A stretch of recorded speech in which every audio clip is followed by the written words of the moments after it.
I've always wanted to live at the end of a cul-de-sac, but I feel like only if you're surrounded by decent neighbors in your circle. Because if you hate your neighbors in the cul-de-sac, there's really nowhere else to go.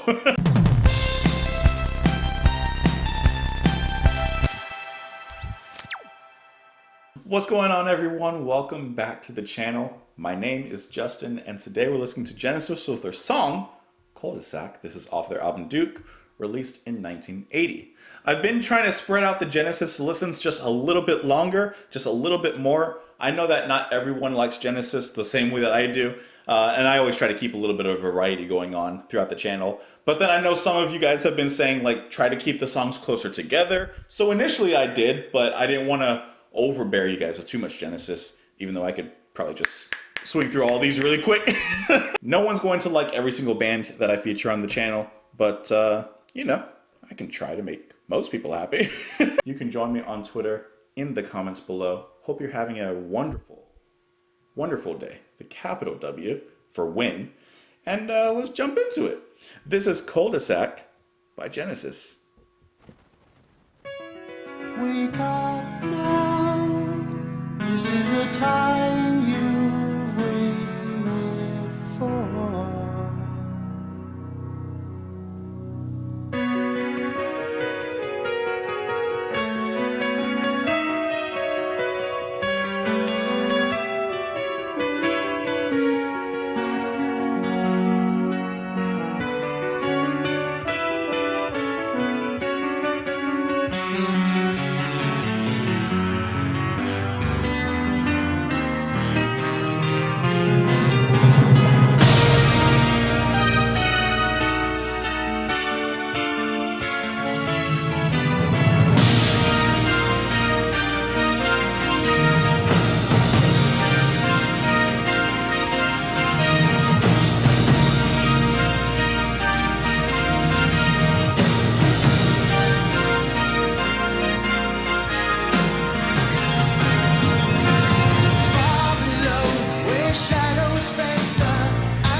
huge. That was huge. That would fill a concert hall so easily. So the first thing that stands out to me, besides how big the song feels, and it's like huge, is Tony. Okay, let's talk about Tony for a second. Tony carries his weight in this song so beautifully. The big synths, I've criticized them at times before. It just depends on how he uses them, right? Here, I feel like it's used perfectly, especially in tandem with Rutherford's guitar playing. At certain points, you can hear, I mean, they do this a lot, but you can hear how they just melodically please each other. They just so perfectly complement each other. I'll have to find the exact moment, but there's a moment in there in the verse where you can hear Rutherford come out on the guitar with a really, really nice soaring high note, like kind of almost coming out of the synth, where Tony was kind of building this triumphant kind of ending to the part there. And it's a small moment. I heard it twice throughout the song, but it just sounds so satisfying to hear that. They are like in lock with each other. Phil, his hi-hat work is crisp. It's like hearing a potato chip just crunch, like it's that kind of satisfaction. I feel like this album has some of Phil's best vocal performances. I feel like he has a lot to sing about. As I was kind of listening to the lyrics of the song and looking at the title, the meaning I get from this is it's the end. There's no further progression. You're at the end. You got to either stay where you are or turn back. There's no moving forward. And the impression I get from Phil's vocals are just the same. That was also my finger sliding on the table. It wasn't me farting, I promise. I can't even do it again. Hold on. He sounds like he's in anguish, like he's giving up in the song. It sounds like he is just at his wit's end. In the beginning, we get kind of a Firth of Fifth kind of beginning. Not like, exactly like that, but I just mean like it's piano dominated. Slowly the synths rise up out of it and we get into something a lot different because it goes through several different stages. It comes in quiet, comes in dreamy, moves into a very powerful verse, then it moves into a really, really, really big ending. And I like what Tony's doing here because he gives the impression of playing with an orchestra, and yet it's not. There's just three people there. And I think that is a brilliant shift into the verse. Nicely bringing everything down and yet maintaining a certain amount of energy. Yeah, right there. You barely hear him. Maybe it's Tony. I think that it's Mike. It might be Tony. I'm not sure. Sometimes guitars and synths, they sound the same. But that's one of those moments where you can hear it coming out and beginning that bigger melody as it moves into the chorus. This is an epic ending. I thought that was a really good song. I mean, that felt just full. Like when you go to the bar and they hand you the beer glass or whatever, and it's just like it spills over? I feel like that's what we just got right now from Genesis, a full glass of beer, i.e. a pint, I think. I don't know, I don't drink beer. Wake up now, this is the time you've waited for. Far below where shadows fester as they grow, an army thousand strong, obsessed by right and wrong, sense their time is coming near.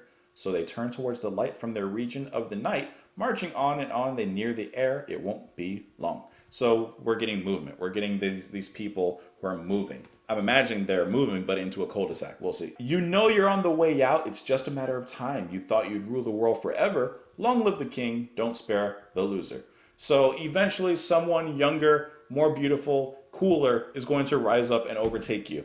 Isn't that the prophecy that Cersei got? And she thought it was about, what was her name? Margarine? Game of Thrones. I mean, let's be honest, after season 8, does anyone really remember that show? After all, you're not what you thought you were at all. You're just a natural fact, another cul-de-sac on nature's hard, unfeeling trail. Now all those dreams of old will be stories left untold, cut off in your prime, extinct until the end of time. Those are some of the harshest burns that I've heard or I've read in some of these lyrics. You are just another cul-de-sac. You're an end. That's it. You're an ending. There's nothing else. That's it. Everyone else, they're going to march right on past you. But you're a cul-de-sac. Cut off in your prime. Woo, stories left untold. That hurts. You're on your way out. It's just a matter of time. Now the host emerges. A shadow starts to fall. Not one knows what hit him. None can see at all. Even as the end approaches, they're still not aware. How can you fight a foe so deadly when you don't even know it's there? And now that the job is done, or almost done, maybe some escape? No, Not even one. Woo! I like these lyrics a lot. These are biting. You think that you will live forever. You think that, you'll always be on top of the world. But he says you're not. You're just a cul-de-sac. That is harsh. This song was written by Banks, which I definitely understand and I definitely get because of just how Banks heavy this one is, especially. I mean, really throughout the whole song, it's pretty Banks heavy, but that makes sense. It says his track Cul-de-sac became a problem for Collins to get into as its overall style and lyrical content no longer interested him, and realized that he should have kept the song for his solo output. Interesting, interesting. Anyways, let me know what you guys thought of the song. You are all welcome to join me on Twitter, join me in the comments down below, join me on Patreon, and I don't believe any of you are cul-de-sacs. You're not a cul-de-sac. You're the on-ramp to a highway. There's no ending for you. This is just the beginning. Today is just the beginning, so make of it what you will. Hope you guys have a fantastic day. I will talk to you tomorrow.